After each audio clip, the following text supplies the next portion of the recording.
Có những lúc trong cuộc đời, ta rơi vào tận cùng của nỗi tuyệt vọng.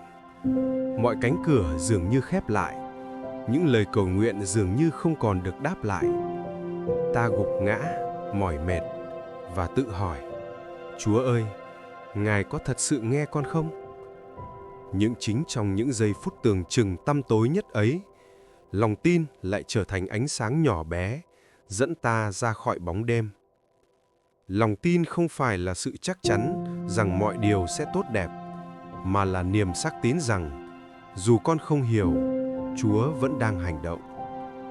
Khi Đức Giêsu bị treo trên thập giá, Ngài cũng đã thốt lên: Lạy Cha, sao Cha nỡ bỏ con? Nhưng chính trong khoảnh khắc tưởng chừng bị bỏ rơi ấy, ơn cứu độ đã được thực hiện. Chúa không hứa rằng con đường sẽ dễ đi, Ngài chỉ hứa rằng ta sẽ không bao giờ bước đi một mình. Có những nỗi đau không ai hiểu, những giọt nước mắt không ai thấy, nhưng Chúa nhìn thấy hết.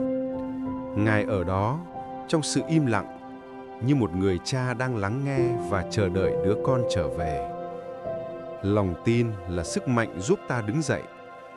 Nó không xóa đi nỗi đau, nhưng giúp ta đối diện với nỗi đau bằng sự bình an trong tâm hồn.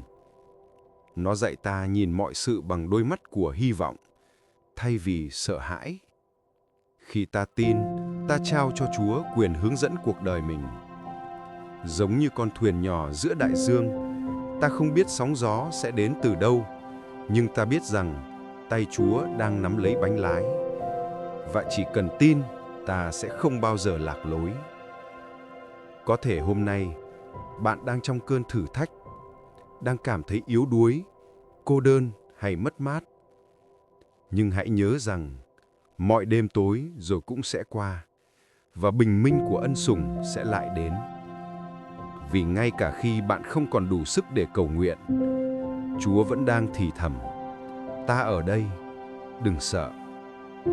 Hãy giữ vững đức tin, dù chỉ là một tia sáng nhỏ, bởi vì trong tay Thiên Chúa, một tia sáng nhỏ cũng đủ soi rọi cả trời đêm.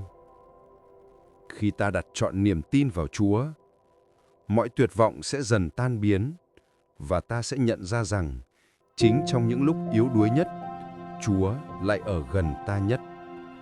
Hãy đăng ký kênh để nghe và xem video mới nhất.